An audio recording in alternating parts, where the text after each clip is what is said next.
There is a liquid capable of bringing dead soil back to life in just 48 hours. Researchers at the University of Hawaii measured its microbial acceleration rate at 300% compared to conventional methods. It requires no compost, no fertilizer, and no chemical inputs. All it takes is rice water and 7 days of waiting. Soil that previously could not even grow weeds is now feeding entire families. Before we explore this further, if these forgotten techniques matter to you, the best way to preserve this knowledge is simple. The story begins in a kitchen in Seoul, where a single grain of rice holds the key to regenerating the earth itself. This narrative started nearly 9,000 years ago in the Yangtze River Valley of ancient China. It was here that humans first domesticated rice, transforming wild grasses into the staple food that would eventually feed billions. However, these early farmers discovered something beyond the grain itself. They noticed that the water used to rinse rice made other plants grow stronger when it was discarded onto garden soil. This knowledge eventually spread to the Korean peninsula roughly 3,000 years ago, where it merged with another powerful tradition, fermentation. Korean households became living laboratories for beneficial bacteria, fermenting everything from vegetables to soybean paste. The humble rice wash water, called salduk, was never wasted. It was deliberately fed to livestock to achieve better health outcomes. Village elders observed something remarkable over many generations. Animals thriving on fermented rice water, runoff produced healthier manure, which in turn created more vibrant soil. This observation crystallized into traditional wisdom. What feeds the pig also feeds the soil. The physics behind this process is elegantly simple. When starch meets indigenous bacteria and is given enough time, a lactic acid bacteria explosion occurs. It is the same principle that transforms cabbage into kimchi, milk into yogurt, and has preserved food for millennia. These beneficial bacteria consume sugars and produce acids that naturally suppress harmful pathogens. The principle is so simple it feels like a secret. Feed the good microbes to starve the bad ones. This microbial warfare happens invisibly in every handful of living soil. In 1935, during the Japanese occupation of Korea, a boy named Cho Han-kyu was born into a farming family. He grew up watching Japanese industrial agriculture methods strip Korean soil of its life through chemical dependence.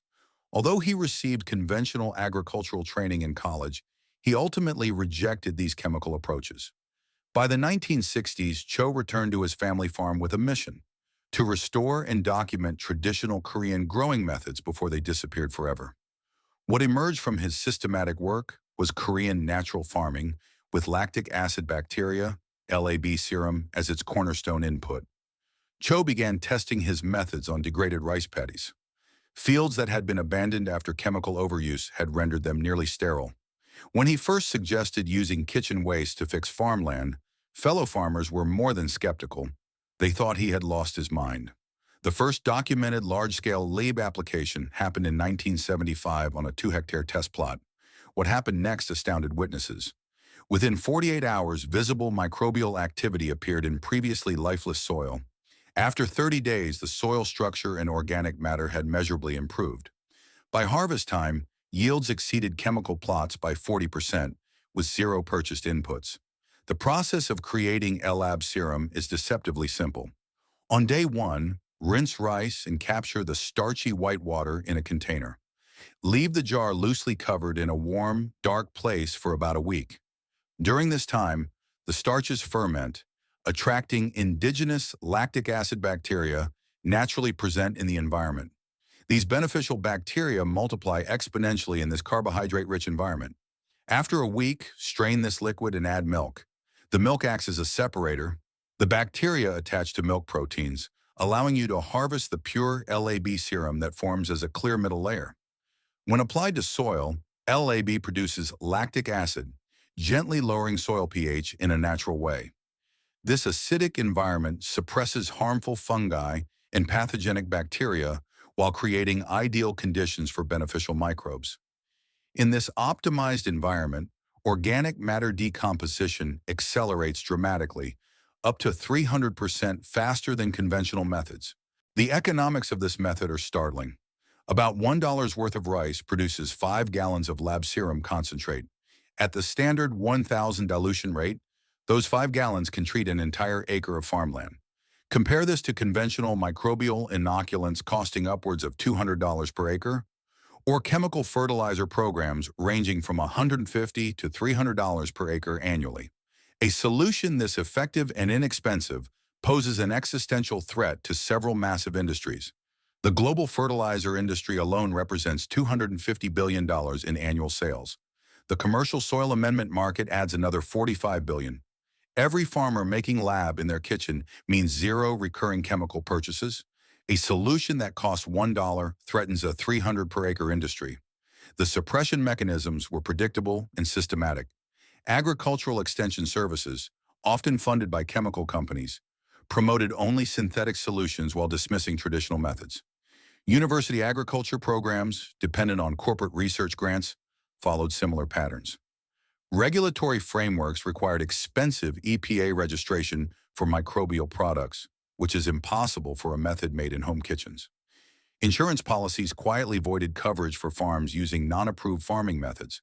The message was clear: stick to the industrial system or risk everything. Academic marginalization further buried this knowledge.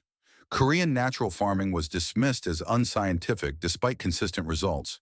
Cho Han-kyu's work was published only in Korean initially, making it inaccessible to Western researchers.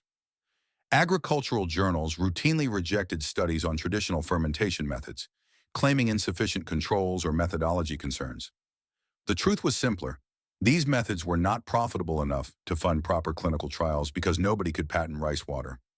Farmer intimidation completed the burial. USDA organic certification excluded traditional fermentation methods unless they were purchased as commercial products. Farm loan requirements tied financing to approved input purchases with receipts. Crop insurance demanded chemical treatment documentation. The system operated on a simple principle. If you cannot meter it, market it, and tax it, you cannot build a system around it. Kitchen-made inputs threaten this entire structure.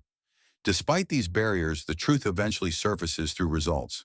From 2015 to 2018, the University of Hawaii's College of Tropical Agriculture and Human Resources conducted controlled trials comparing LAB treatments to conventional methods.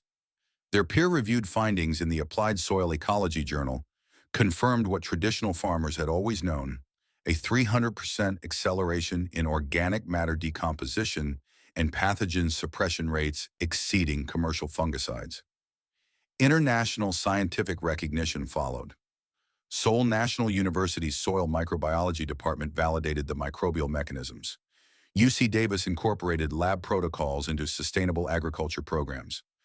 Australian soil restoration projects documented success in some of the world's most degraded farmland. The data became overwhelming.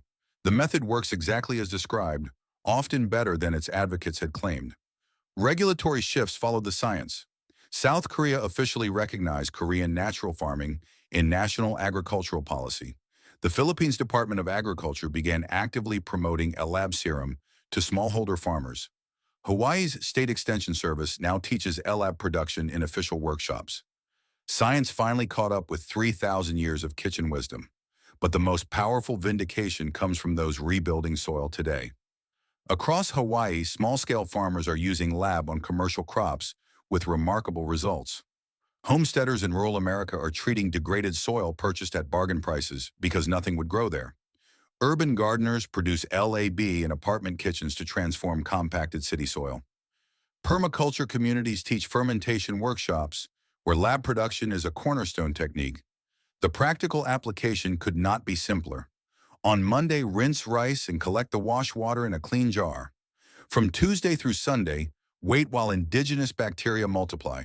In week 2, strain the liquid, mix it with milk, and separate the clear serum that forms. Application requires just 1 tablespoon per gallon for soil drench or foliar spray. Success stories pour in from every climate. A Colorado market garden reduced crop disease by 50%. A Texas homestead transformed dead hardpan soil into productive vegetable beds in just 60 days. A California organic farm eliminated their $8,000 annual fertilizer bill entirely. The hardest part is convincing people it is this simple. No laboratories required, just a kitchen counter. No special equipment is needed beyond jars and strainers. There are no ongoing costs. Rice produces lab indefinitely. Anyone with access to rice can rebuild soil biology. Lab serum is not just soil medicine. It represents the difference between dependence and self-sufficiency, between buying solutions and growing them in your kitchen, and between corporate agriculture and food sovereignty. The knowledge was not lost. It was buried under $250 billion in annual chemical sales.